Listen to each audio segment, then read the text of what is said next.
Your body, my dears, was never built to shrink. Never built to shrink. It was built to adapt. It was built to expand. It was built to lead. More importantly, it was built to last. So whether you are 25 or 55, strength needs to be the new standard, not smaller, not skinnier, stronger. Welcome to the Mindset Mirror Connection podcast, the podcast where we debunk the eat less, move more, shrink more mentality and focus on what really matters, which includes your relationship with your body, food, self-worth, and the behaviors that align with all of those. I'm your host, Christina Hathaway, licensed therapist with specialized training in food and body obsession, certified personal trainer and nutrition coach. At the Mindset Mirror Connection podcast, we believe what you say in your mind, you see in the mirror. So let's have a conversation about that. Before we get into today's episode, I want to make sure you subscribe to this YouTube channel. Also, if you don't want to miss any content that's being dropped, make sure you hit that notification bell as well. I also want to know who are the people you want to hear from on this show and what topics would you like me to continue to cover. Thank you so much for your continued support. Now, let's get into the episode. In today's episode, I'm going to talk about the concept of being stronger, not smaller, and why we need to rewrite the narrative around fitness for women. I'm not just going to talk about the usuals in regards to why strength training is important. Yes, I will add that, but I'm going to talk about so many other things in regards to longevity, independence, and so on. What's up, everyone? Welcome back to the Mindset Mirror Connection. Real quick, if you have listened to this podcast, and I know there's a lot of people that listen to it, I see the statistics. However, I only have roughly less than 20 5-star ratings and reviews. This is a free, not very time consuming way to support this podcast.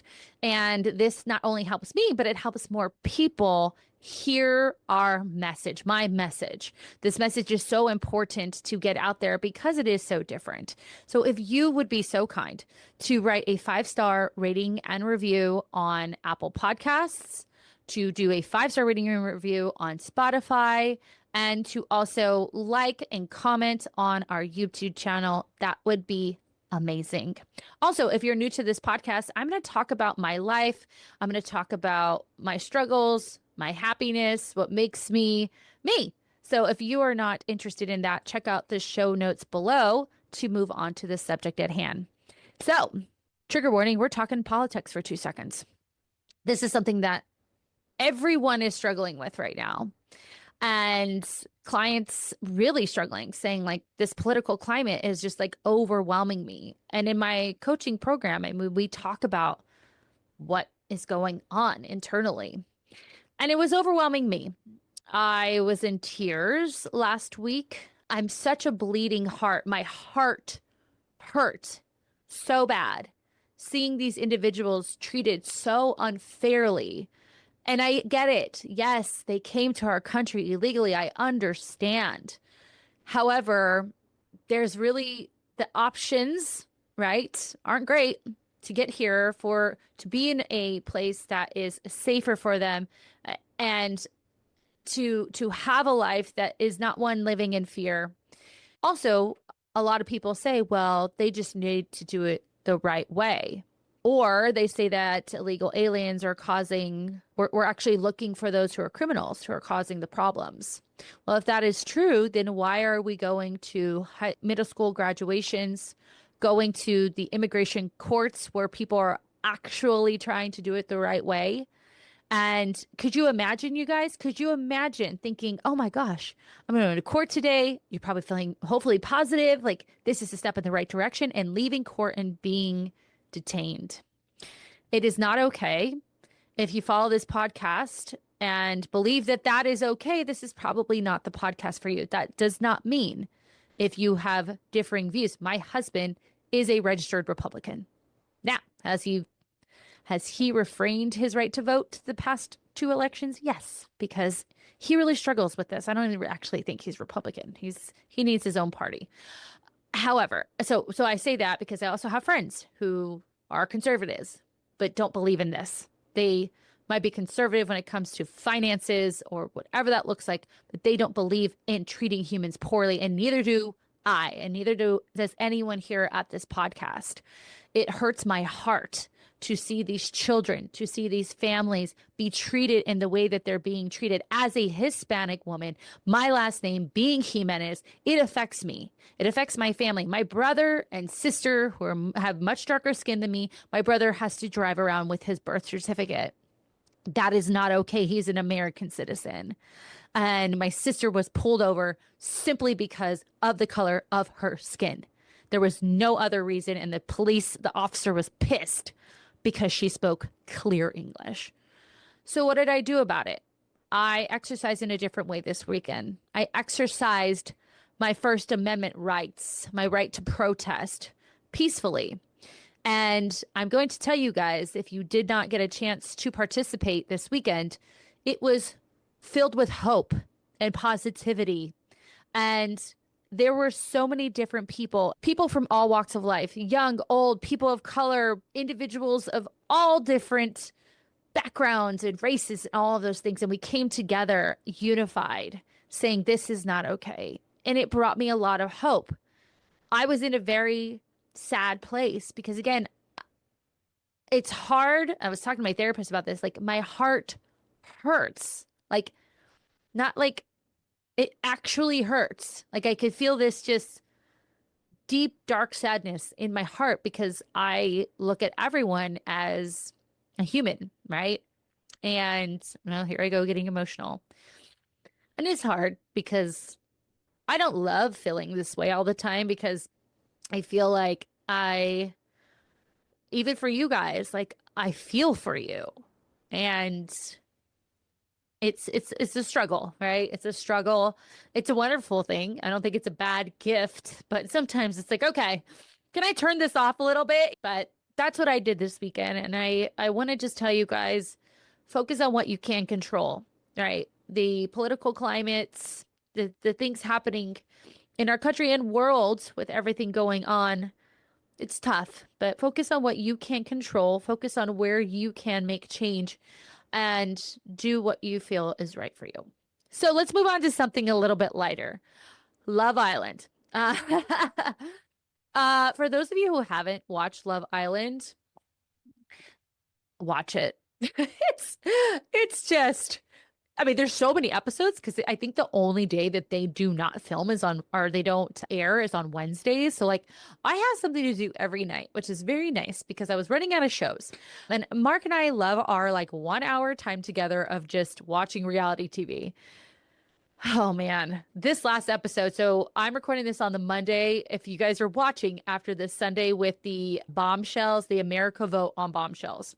So for those of you who have no idea what the fuck I'm talking about, Love Island is just a bunch of hot people put on an island together. Literally, they live together. They all sleep in the same room. I don't know why they do that in separate beds, but they have to couple up with people. But the whole concept is like trying to make connections and really seeing like who is the person for you rather than just kind of falling into the traps that you don't really fall into, which I talk a lot about on Dating Deja Vu. Literally, that's the concept. That's the name.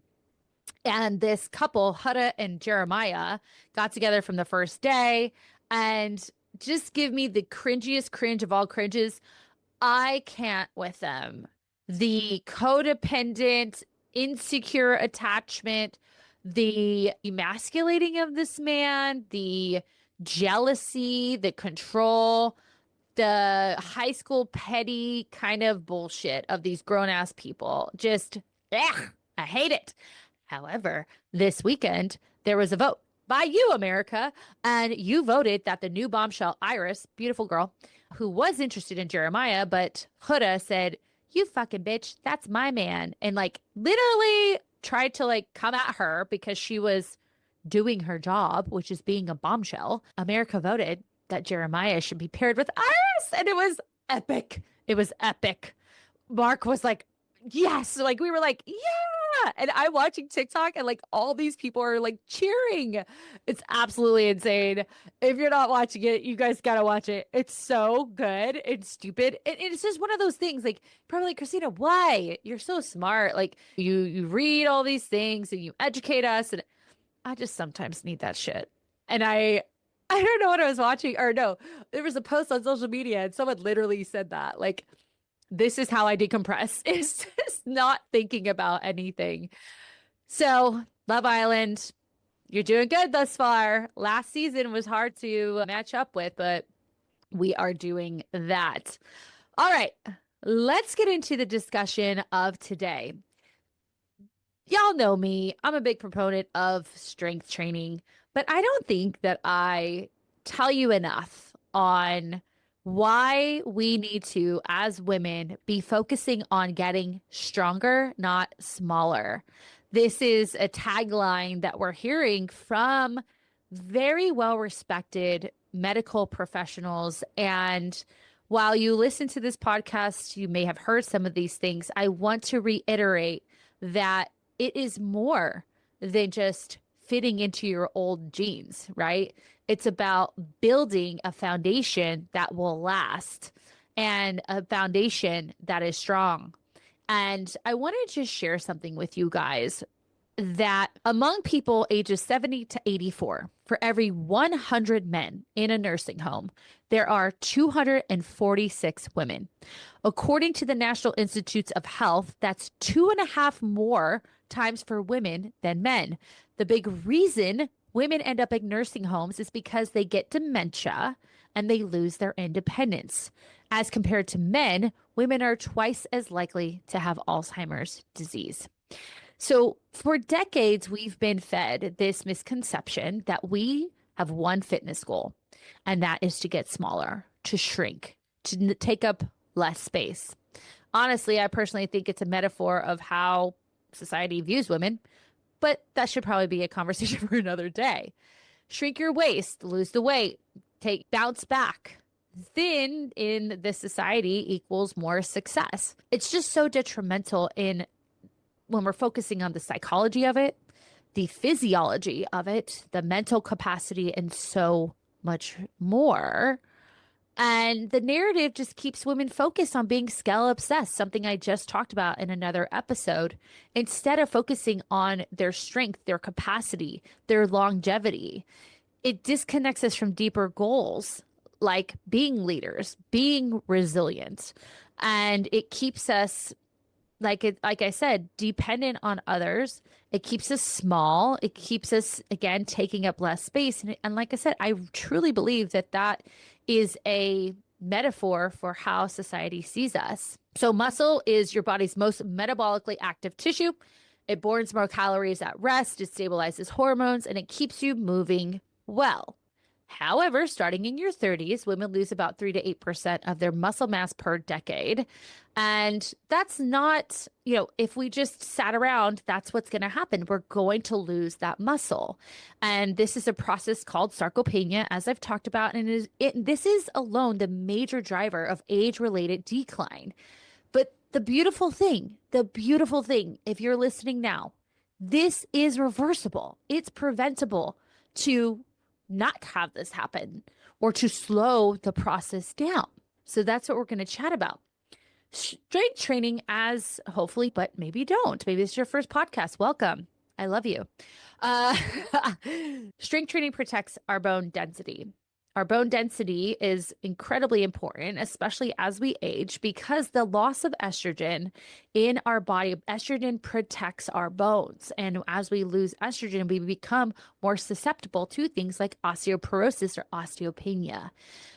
Strength also reduces our risk of injury, meaning that you hear a lot of people say, well, I have back problems. I can't deadlift, or my knees hurt. I can't squat. When in all reality, strength training through movements, through adding resistance, can actually build such a strong knee and a strong back that they can squat and deadlift throughout their lives without pain. But we've been told, don't do that, lay off of it, when in all reality, as Dr. Brian Romero talked about on episodes back, training through these things is actually more beneficial. Strength also supports healthy blood sugar levels.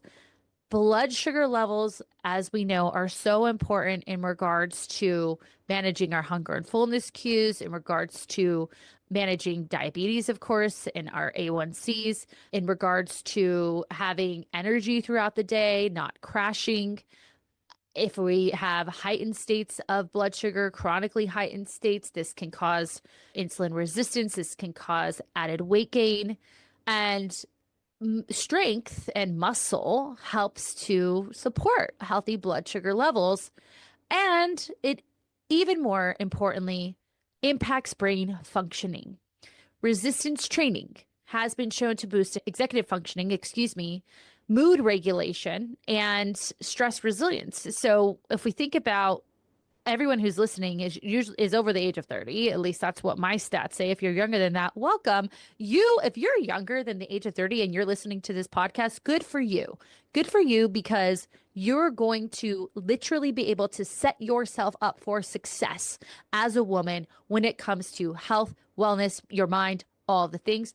Add dating deja vu on top of that, girl, you are unstoppable. You know what drives my clients absolutely crazy is they're eating clean and doing all the workouts, but they don't see the weight budge. Their sleep is all over the place. Their hormones are through the roof, and they feel like they're going crazy. Yeah, it's frustrating because 9 out of 10 times it's something hormone related that no one's looking at. It's perimenopause, menopause. Our biology internally has shifted, but no one's changing the strategy as far as approach. What if perimenopause support included like therapeutic guidance, nutrition, exercise, and hormonal support all in one place? Seriously, it would be great if you didn't have to track down like 10 different experts just to feel like yourself again. That's why I created the Mindset of Menopause and have partnered with Dr. Jordan Trapp to create a comprehensive plan to your hormonal health. Together, we are making medical insight meet emotional strategy. So your symptoms make sense, your plan actually works, and your power comes back online. This isn't just support. This is your comeback season. Click below for more information.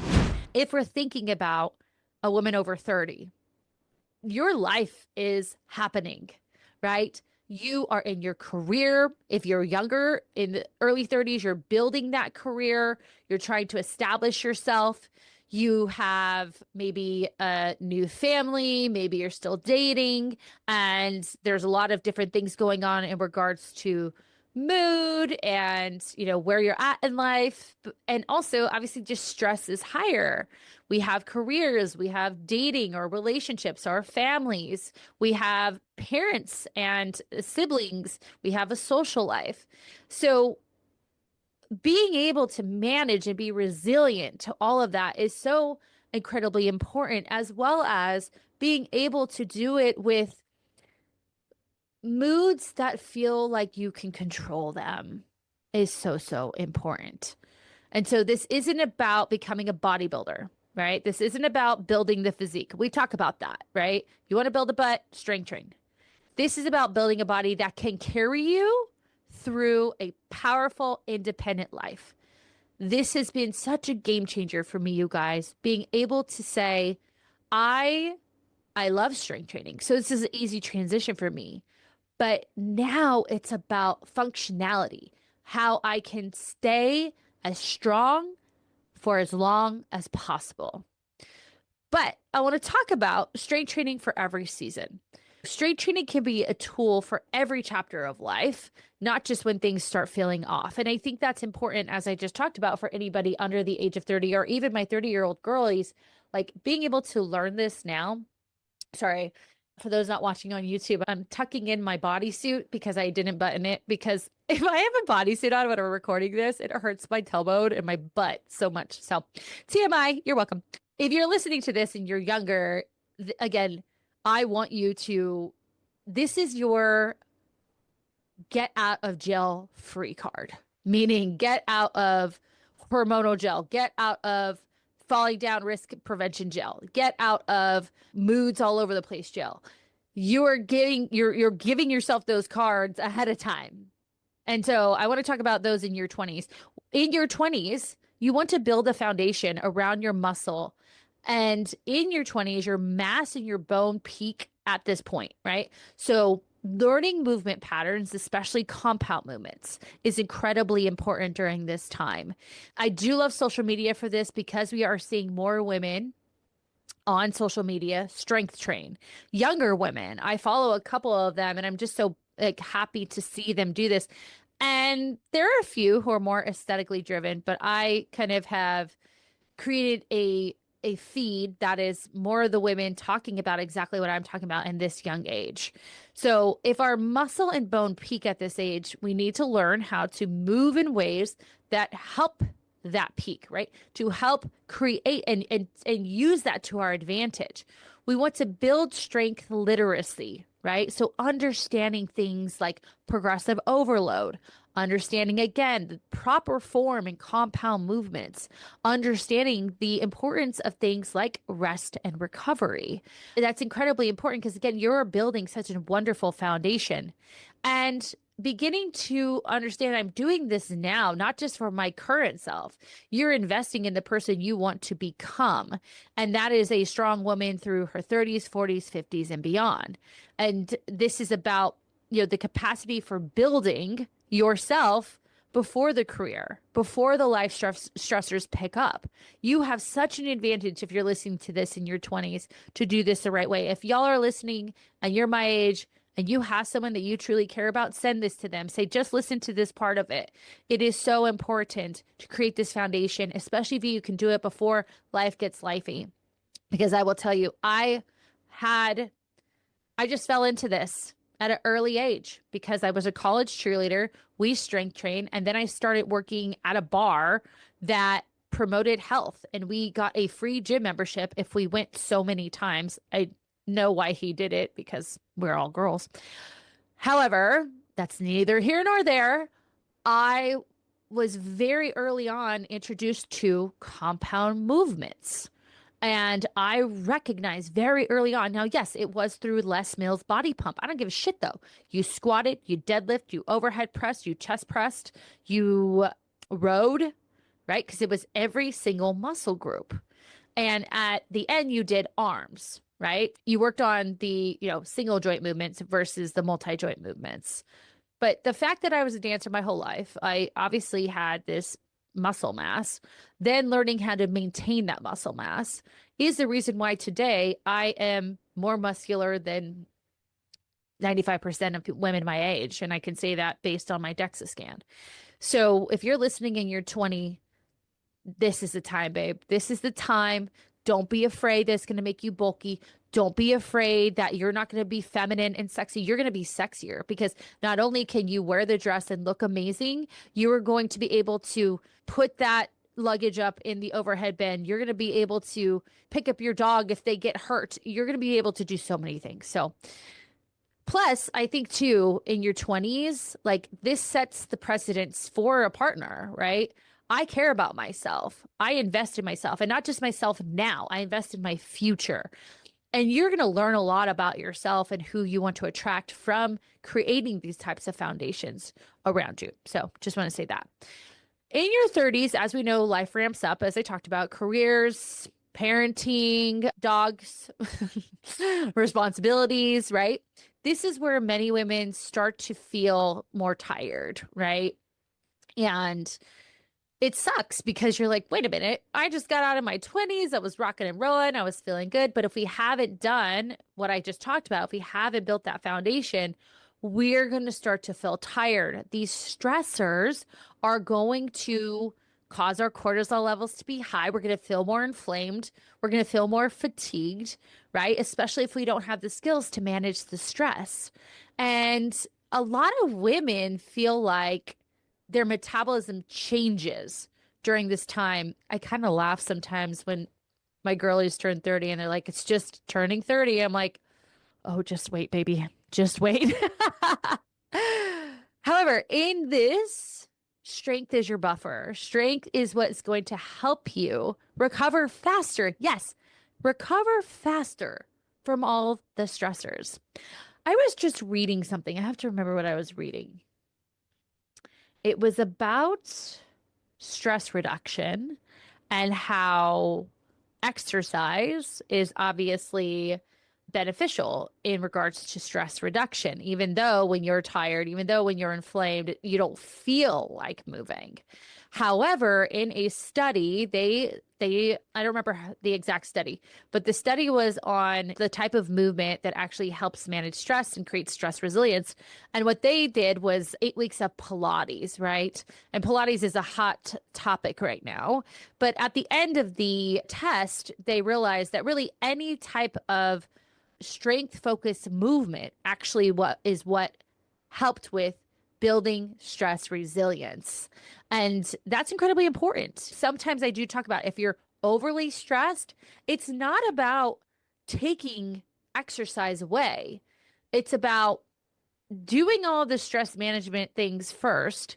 Then, if we're still feeling inflamed and tired and all those things, then we pull back on like the high intensity training and we focus on more slow, controlled types of movements in strength training. So, even on your worst week, I still want people strength training. So, coming back to this, strength is your buffer. It helps you recover faster, as I said. And you want to stay sharp, right? In this time of life, you're building your career. We also want to remain injury free because that's going to be kind of shitty if we get an injury on top of all of the things that we're doing. And if you have kids, obviously, if you have a job, if you have a dog, you want to be as healthy as possible, right? And this can be true even when life is starting to feel a bit more chaotic. In your 40s, as I've talked about, this is my crew, my homies, those hormonal shifts again start to show up. This can happen in your late 30s into your early 40s. We have this misconception that it's like 45 and beyond. That is not true. Can it be true for some women? Sure. But I know it's not true for me and for a lot of my clients in the like 40 to 44 range. So those hormonal shifts start to show up for us. And as I've talked about in past episodes, estrogen supports muscle and bone tissue, right? And as estrogen declines, so can the acceleration of losing the strength in our bones and the strength in our muscle. Strength training offsets this. When we're strength training, it allows us to build. It puts us in an anabolic state, whereas when we're in perimenopause, we very much are in a catabolic state. This would also include things that I'm going to talk about, including protein intake, rest and recovery.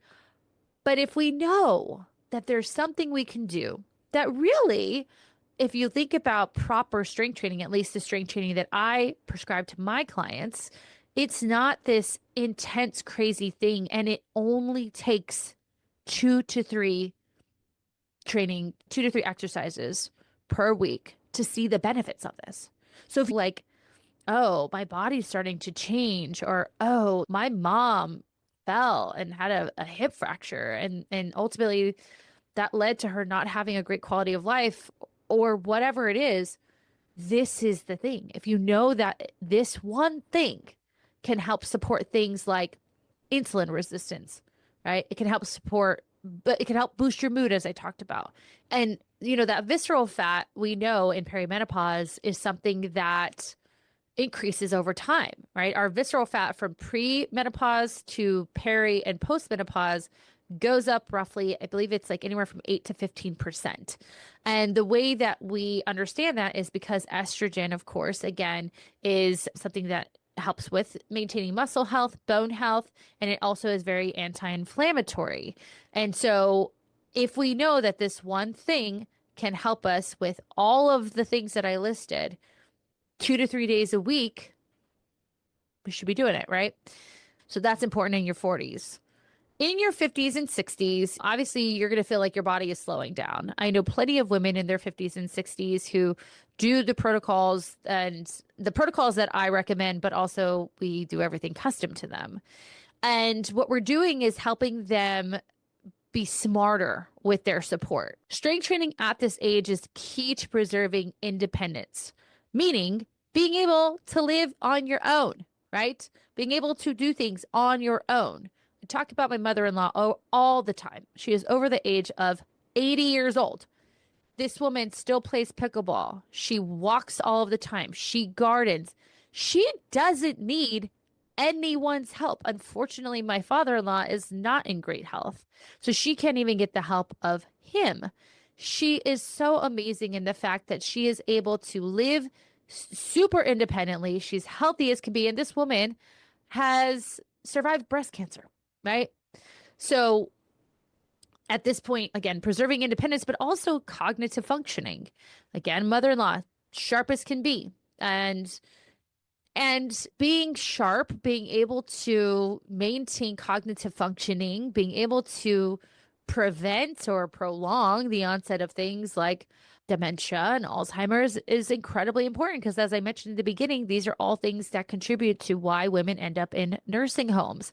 There's a lot of other parts about this, but strength training in this 50 and 60-year-old age is going to help with cognitive functioning, but more importantly, it's going to help with metabolism and metabolic health, helping to increase that furnace, that muscle burning furnace in your body, which if we don't do anything about it, is going to slow down and make us unhealthy. And when we're adding fat to our frame, if we're doing it and if it's happening, excuse me, rapidly, we can just feel so shitty, right? So all of this is going to help with preventing that.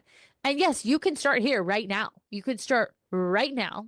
You can still gain muscle, you can still gain power, and you can still gain confidence, whether you're 50, 60, 70, whatever that is. If you haven't already, follow Train with Joan. She started, I believe, at like 68, maybe 72, and she looks amazing, right? So that is why it's important. But let's talk about building this new fitness standard.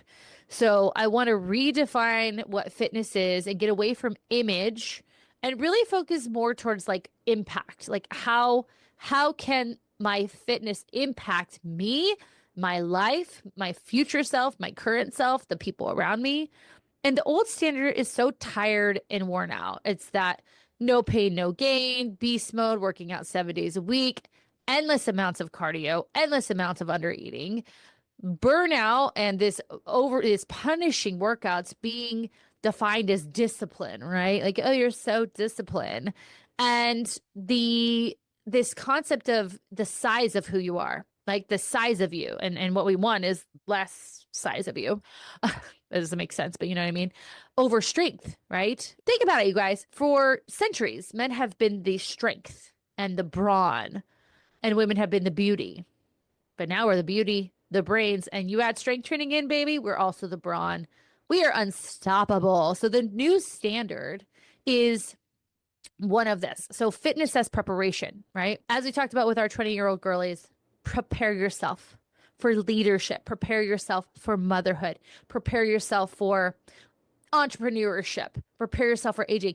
I can tell you the metaphor of strength training and being able to do something that you didn't think that you can do, picking up that hard weight, doing that rep that you didn't think you had in the take is such an amazing, inspirational metaphor, example, motivator for your life. When you remember, oh, I didn't think that I was going to be able to squat that extra 5 pounds today, but I rested, gave my body, prepped my body, and got under that bar, and I did it. And I did it. I did it with proper form, and I feel amazing about that. That is huge. And again, as an entrepreneur and someone who leads other people, it is true. I look back on those times like, hey, remember when you didn't think you could do that in the gym? Or remember when you didn't want to work out, but you did it anyways? And also, even just the foundation that I've created. I was thinking about it today, and I'm going to do an episode on like setting the foundation rather than focusing on the goals, because I think that that's incredibly important. And even in coaching, sometimes I have to remind myself of that, because when I see people not seeing progress, I have to go back to the basics. What's their foundation? But the foundation that I have around training is a great example of when I do things in this way. I wake up, I walk the dog, I train. It's non-negotiable, right? Unless something's up. That, and I'm very successful at it, right? So when I'm looking at areas where I'm not successful in my life, I'm saying, okay, well, that strategy works for training, which is hard. It requires more than motivation. It requires discipline. It's sometimes a thing I don't want to do. And by having it in this kind of scheduled format, I it gets done. So if there's another thing that feels hard or I don't want to do, putting it in the same scheduled format is going to be helpful. The other thing is your capacity, right? To your capacity for change, your capacity for what your body can do and how it could support you, right? Think about all of your goals and your ambitions. Your body has to support you in those things. And if we're weak and meager and tired all the time, it's going to be fucking hard for you to support yourself through that.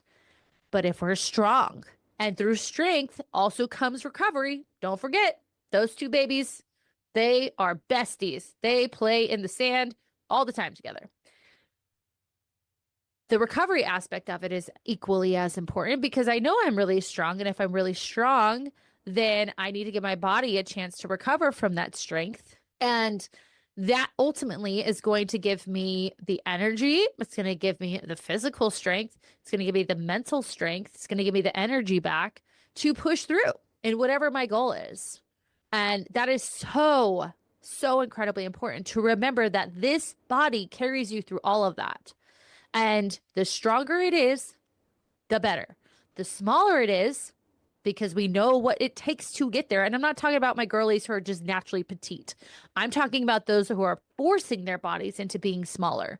That the smaller body, we know what it takes to get there. It's not freaking fun. Like the calorie deficits, the excessive exercise, that's going to cause you to not sleep well. It's going to cause you to feel a lot of fatigue. It's going to cause your moods to be all over the place. You're just hungry all the time. Your brain is focusing on food because that's what the brain does. That smaller version of you doesn't support your ambitions. And we got to think about more the function of what we can do, right? And the function of our bodies it matters more than what we weigh. Like what was I doing the other day? And I was like, oh, that's so cool. What was I doing? I could get up by myself without having to use my hands. I think that's what it was. I wish I could remember what it was I was actually doing, but I just remember doing that and I was like, oh, that's so cool. And then this morning, actually, something was on the floor because Liberty likes to leave her fucking toys everywhere. And I slipped and it was on the tile. And I felt my core, boom, ignite and just catch me. And I was like, hell yeah. And I could have fallen down if I wasn't strong. And being able to get up and being able to run, I sprinted today. That's so much more important to me than what I weigh. Like, I don't really care. It's funny because I've been in surplus for a good amount of time now, and I'm doing a mini cut, right? Because I have gained some body fat. And I was talking to my coach because coaches have coaches, and I was just saying, honestly, I don't, if I just stay in this body, I'm very happy. This is more just to see how, like, the goal now is, yes, reducing the body fat, but I want to almost see the fruits of my labor of this maintenance phase or the surplus phase of like being able to see that muscle and expose it. And in my cut is for 4 weeks. But again, like, even if I don't see weight loss, getting stronger and seeing the muscle and seeing the strength, like I get off on that shit. I get off on like, wow, look at my arms. Like they look so good. And it's not I know that sounds aesthetically focused, but it's like, I'm so strong. Look at my arms. And you don't have to look a certain way to be strong. And we, again, are debunking that, but it's so freeing. Like I could weigh 180 pounds. I don't give a shit, but showing my strength, right? It's like, it's just so cool. It's just such a big difference for me. So let's talk about the keys of embracing this, right? So obviously, we want to lift progressively. You don't have to start by lifting heavy. If you haven't lifted at all, you could literally just start with body weight movements. You could start with resistance bands or dumbbells. But once we get there, we do have to progress. And we talk about progressive overload. What we want to do is build tension under time. Okay. So time under tension is important. Time under load is important. And the challenge of that movement is important. So rather than what we see a lot of the times, even in things like Peloton, and I haven't been on a Peloton program a lot, but this seems to be the program a lot of women get their strength from. There, there isn't that ability to see how we're progressing. You're not tracking your weights, you're not tracking your reps, you're not tracking your rests. You don't even know, you probably don't even know if you're progressing through movement. And that is incredibly important in regards to the progress of your lifts, because we can see ourselves getting stronger along the way by focusing on these specific things. So if we start with body weight and we move to resistance bands, and in resistance bands, we go from light band to medium band to heavy band. From heavy band, we're doing multiple bands. Then we're like, okay, I'm ready to go into dumbbells. And then you see yourself getting stronger there. Okay, my form feels really good now, right? Now I'm going to go into barbells. Lifting a barbell is heavy as shit, right? You can definitely go on a machine, and that's anyone can sit at a machine and do what it does. Like put your, it's rare that you see people using machines. I shouldn't say it's rare to see people using machines inappropriately or incorrectly. But getting under a barbell, that takes a lot, right? So focus on lifting progression. And if you haven't heard already, obviously recovery, right? Recovery is a strategy. It is a strategy. It's not an option. It is a strategy. And that strategy includes things like having an appropriate sleep schedule. Whether you're a shift worker, whether you're a new mom, whatever that looks like, just knowing your reality and figuring out what that looks like for you. It's not going to be 100 all of the time, and that's okay. But if we can get it most of the time, that's going to be incredibly important. Also, resting. Rest days are a non-negotiable in this new version of you, this strong version of you, because you're no longer why did we fear rest days before? We feared rest days because we thought we were going to get fat. We thought we were going to lose gains.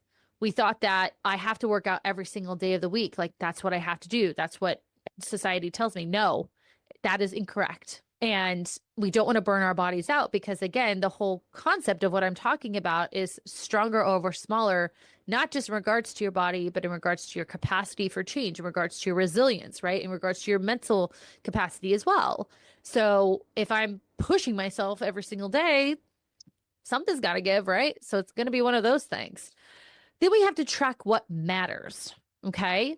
Tracking things that make a difference for the person you want to be. The person I want to be is someone who is stronger in the gym. So I'm going to track that. The person I want to be doesn't have aches and pains in her hips and joints. My hips specifically have been bothering me a lot lately. And so I now moved from, I know I'm strong as fuck. So I'm like, okay, I'm gonna table that for now. And I'm moving over to more of a like functional training where I'm doing a lot of like bilateral, contralateral movements, moving in all planes of motion, forward, back, side to side, and in the transverse planes, which is a rotation plane. And I want to be someone who doesn't have these aches and pains later on in life. Because I was a dancer for so long, I already know I have arthritis in my young body, and I need to do as much as I can to prevent that, right? So track what matters to you. Do I not crash out in the middle of the day? Am I having sex with my partner again? Do I carry the groceries and feel strong in doing that? Can I do that in one sesh? Great. We love that for you, right? Track what matters. What's going to matter today and what's going to matter 20 years from now. Track that. And of course, fueling your body is incredibly important. When we're under eating, this leads to muscle breakdown. I say this all the time, but it also leads to hormonal chaos. We don't realize that when we are eating in such restrictive states that it causes our body to be in a stress state. And that causes us to have high stress hormones, things like cortisol, norepinephrine, epinephrine. And until we eat, those come down. But even then, our body still is like, wait, are we going to get this again? Are we going to get this food again? And so fueling your body is incredibly important, not just to maintain muscle mass, but to maintain. I mean, if you think of hormones, they kind of are in charge of all the things. So to maintain hormone health, right? I'm not going to say to balance hormones, not going to say to fix hormones, because the hormones, when they're out of whack, they're actually doing exactly what they should be doing. There's all feedback loops in our bodies to protect us. It's just doing it in like a shitty way. So eating and feeling properly, eating to build is incredibly important. So tangible tips like how to start: strength train 2 sessions per week. Focus on full body movements, your squats, your lunges, your rows, your overhead press, your deadlifts. Those are incredibly important. You have 2 full body workouts with one of those movements each. And like I've already talked about, and tip number 2 is like adding resistance gradually. So going from, as I said, body weight to bands to kettlebells, dumbbells to barbells. And while we're doing this, we want to support our strength training with protein, right? So 1.3 to 1.6 grams of protein per kilogram of body weight. We'll just say for women, 20 to 30 grams of protein at each meal. Let's just make it super easy. This is going to stimulate muscle repair. That's so important because that ultimately makes us stronger, which ultimately builds our muscle, which helps us in all the ways we're talking about. And again, we want to try for 7 to 9 hours of sleep. Even when it's hard, and I know it sounds so like duh, but we've got to sleep. We have to protect our sleep. And I want you to ask yourself, am I protecting my sleep? It's all fun and great when we're like, oh, I have a sleep routine. But if you're on social media until 10, if you weren't on social media, your ass would be in sleep by 8:30, then you're not protecting your sleep, right? You might be in bed and think you have your routine down because you're in bed, but you're on social media. Like, that's not protecting your sleep. I will honestly, this is actually funny. I was out, my sister was in town for a week and we went out to dinner and gosh, it was starting to get late. And I was like, fuck, like I want to go to sleep. So I felt bad because they were Ubering and I go, do you guys want me to drop you off? Because I was driving. And they said, well, no, if it's not out of your way. And my sister goes, what do you want to do? And I go, I want to go home and go to sleep. She goes, all right, well, Uber. I was super duper honest. And guess what I did? I came home and I went to sleep. Optional tools. Hire a coach.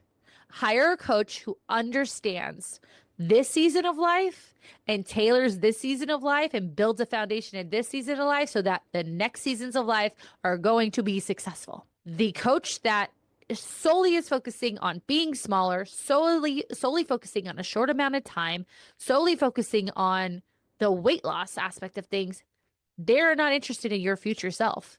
So you should not be interested in helping their business in their future. You should be interested in that coach who's going to help, again, tailor you for this season of life and the next seasons. The other thing you could do is, as I mentioned, use a tracker of some kind, like a journal where you can measure your wins beyond weight loss, right? Your reps, your moods, your libido, your energy, your strength gains, even your period. Maybe doing this, you get your period back, right? Or you're seeing your period be more consistent. And so that is incredibly important. So your body, my dears, was never built to shrink. Never built to shrink. It was built to adapt. It was built to expand. It was built to lead. And more importantly, it was built to last. So whether you are 25 or 55, strength needs to be the new standard, not smaller, not skinnier, stronger. And you don't have to do it alone, obviously, I am here to help you and will lead you in understanding this, whether in this podcast or if you're interested in coaching with me. So thank you guys for hanging out with me today. I hope you found this helpful in just seeing strength training a different way. One last thing I want to say about that is when we can change our mindsets around it and think, wow, this is a thing that provides me so many benefits. It takes away from that kind of diet culture of like, exercise solely is to be smaller and punishing, which means if I have this new positive attitude towards it, that I'm going to most likely have to do it better or do it more often. So that's just one little thing too. So thank you guys for hanging out with me today. If you haven't already, make sure you are following us wherever you're listening to this podcast. I see the data and I have like thousands of listeners, but I only have like 184 followers. And that makes a difference. So if you've listened once and you like this and you want to support, hit that follow button. Again, also subscribe on YouTube. We have a good amount of followers there. Again, though, about 200 followers where I'm seeing a ton of people viewing the video. So if you could help out, that'd be awesome. And I'm going to leave you the same way I do every single day, reminding you that what you say in your mind, you see in the mirror. Bye-bye.